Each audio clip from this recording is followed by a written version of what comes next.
Hey Fred, Phil from Got Memories here. Got your film reel. Okay, I just ran it. The film's kind of dirty, just bits and bobs. I'm gonna just do a little sample here for you. Film Renew, it's a film cleaning product. I do recommend doing this, but not everybody wants to. But let me give it a good dousing here.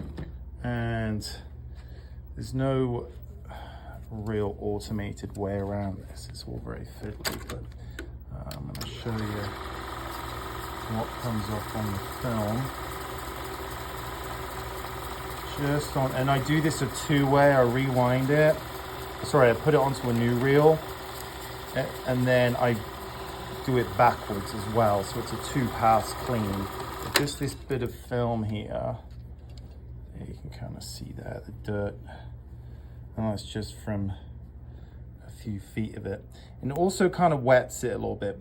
I do this right before the transfer. And I can put a quote in for this so the school can kind of make their own mind up. But I'll do this one all inclusive. But yeah, all right, I'll keep you posted.